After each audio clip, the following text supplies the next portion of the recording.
गया तो ये समझ लो कि वो अपने जीवन में कभी भटकेगा नहीं। भैया हो, तो ये जो कुसंगतियां जो आज हमें ग्रहण करनी पड़ रही है, उन कुसंगतों पर आप विशेष ध्यान दो, जिसके चलते आज हमारा जीवन नरक बन गया है।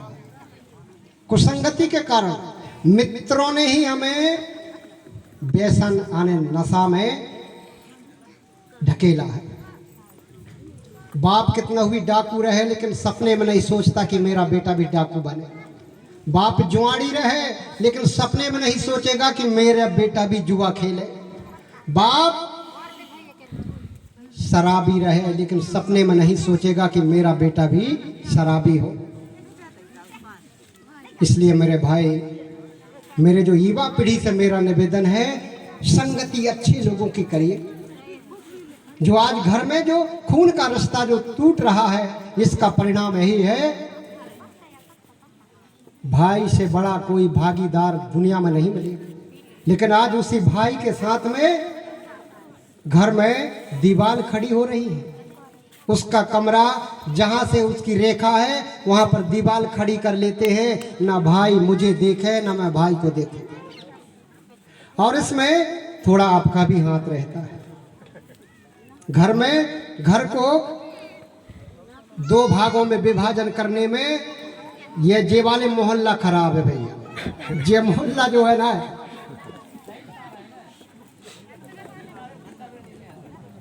इस वाले मोहल्ले में है खूबी। ये भाइयों को ये फोड़ देती है, उनके संगठन को ये मिटा देती है। कुछ भाई भी हैं ऐसे, अकेला इनका दोष नहीं है। एक परिवार था, बड़ा सज्जन परिवार था। दो भाई रहते थे।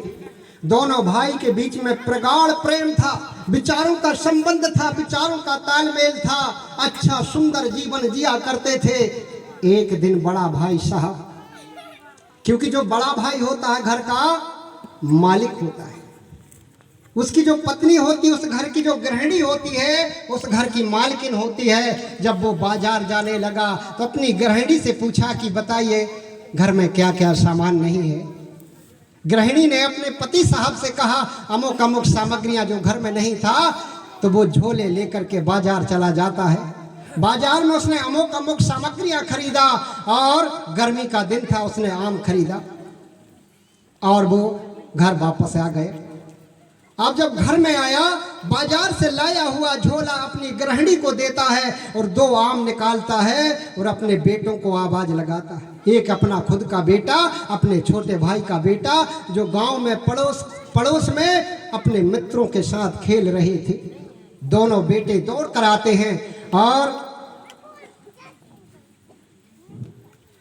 वह बड़े भाई साहब ने, एक हाथ में बड़ा आम था और एक हाथ में छोटा आम था। ये दोनों फलों को देखिए, बाएं हाथ में बड़ा आम है और वो दाएं हाथ में छोटा आम। परिणाम यह हुआ, जिस हाथ में छोटा आम था उस हाथ की तरफ अपना खुद का बेटा खड़ा हो जाता है, और जिस हाथ में बड़ा आम था उस हाथ की तरफ अपने छोटे भाई का बेटा खड़ा हो। उसने चिंतन किया, ऐसा आम पकड़ाता हूं तो मेरे बेटे के हिस्से में छोटा आम चला जाएगा। इनके अंदर भी यही भाव होता है, मेरे देवरानी के बेटे को कम मिले, दूध कम मिले, खाना कम मिले, मेरे बेटे को खूब पेट भर मिले। क्यों? आपकी देवरानी का बेटा क्या तुम्हारा बेटा नहीं है? फिर उसके प्रति ऐसी पक्षपात की भावना क्यों होती है? यही कारण है जो परिवार में आज जो विभाजन होने का। उस बड़े भाई साहब ने ऐसा आम नहीं पकड़ाया भैया। अब देखिए, बड़ा आम किस तरफ चला गया? जिस तरफ उसका बेटा खड़ा था, उसी समय हार खेत से काम करते करते किसी काम के परिणाम स्वरूप वह छोटा भाई सामने आया, तो अपने बड़े भाई साहब दोनों बेटों को आम पकड़ा रहे थे। तब उसने भी ये दर्शन किया, तो एक हाथ में बड़ा आम, एक हाथ में छोटा आम। उसने चिंतन किया कि मेरे बेटे को बड़ा आम ना मिल जाए, इसलिए बड़े भाई साहब ने ऐसा हाथ किया है। उसका दिल टूट गया, बिलक पड़ा बेचारा। उसने सोचा कि मैं जीवन भर यही बड़े भाई साहब को पिता के समान आदर किया, सम्मान किया, मैंने जीवन भर इनका आदर किया, सम्मान किया, लेकिन आज इस बड़े भाई साहब की ये स्थिति है। उसका दिल बिलक पड़ा, टूट पड़ा। संध्या के समय भोजन नहीं किया, चुपचाप जाकर के अपने कमरे में सो गया। जब कमरे में सो जाता है, उसकी गृहिणी जब भोजन तैयार करके अपने पति को भोजन ग्रहण करने के लिए जब वो जाती है तो उसने कोई जवाब नहीं दिया। गुस्से में था, उसका दिल टूट गया था, बिलक पड़ा था, भोजन नहीं किया, रात्रि में भोजन नहीं किया, क्योंकि जिस बड़े भाई साहब को जीवन भर आदर किया, सम्मान किया, आज वह बड़े भाई साहब की ये स्थिति है।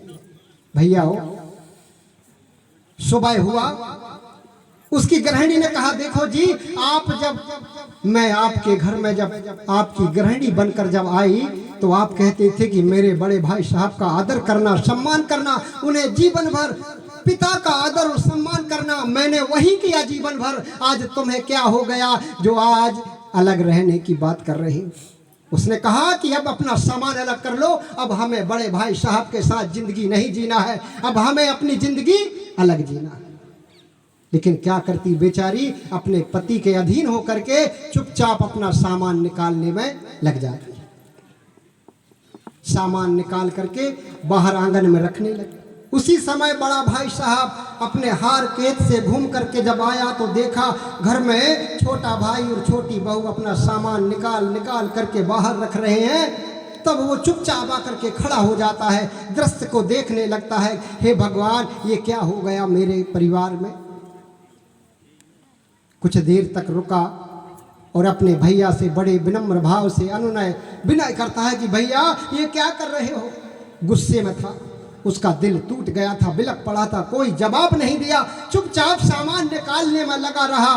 तब तक बड़े भाई साहब के आंखों से आंसू बहने लगे, दिल फूट गया, जोर जोर से रोने लगा।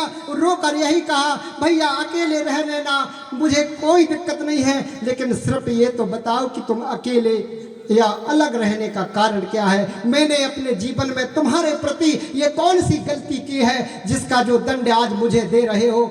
जोर जोर से जब वह बड़े भाई साहब के आंखों के आंसू को देखा, वह छोटा भाई भी जोर से फूट फूट करके रोने लगा और दोनों जाकर के हृदय से हृदय मिला लेते हैं, जोर जोर से रुदन करते हैं।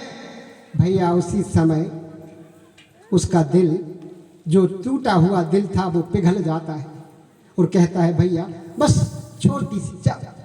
छोटी सी बात है, कुछ नहीं, ऐसा संकेत करके हाथ ऐसा कर दिया। तब बड़े भाई साहब को अपने गलती का एहसास हुआ कि वास्तव में मैंने ये गलती की है। ये मेरे अंदर जो पक्षपात की भावना के चलते ही आज मेरा परिवार में जो फूट का कारण बना है, आज जो मेरा परिवार आज बिखर गया है।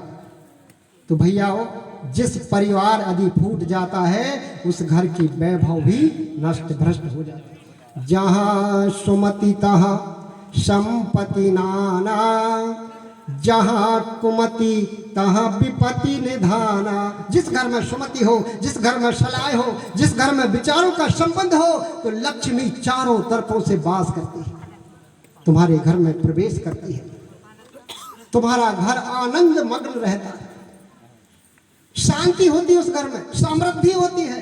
और जिस घर में फूट हो, जिस घर की लक्ष्मी से लड़ती हो, दोनों देवरानी और जेठानी दोनों लक्ष्मी है, और लक्ष्मी से लड़ती हो, उस घर में कलह होती है, उस घर में दरिद्रता आती है। मेरा निवेदन है, झगड़ा लड़ाई तो प्रत्येक घर में होता है, लेकिन उसे महाभारत ना बनाए।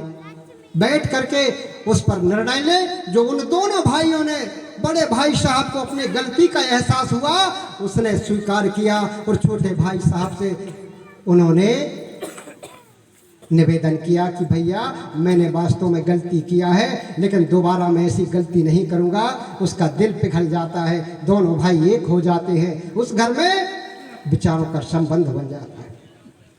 इसी प्रकार भैया प्रत्येक घरों में एक कथा और कहानी तो खूब सुनेंगे, पूरा जीवन लग गया, एक एक चौपाई तुम्हारे ऑटो में लिखी है। जब तक हमारी दिनचर्या ठीक नहीं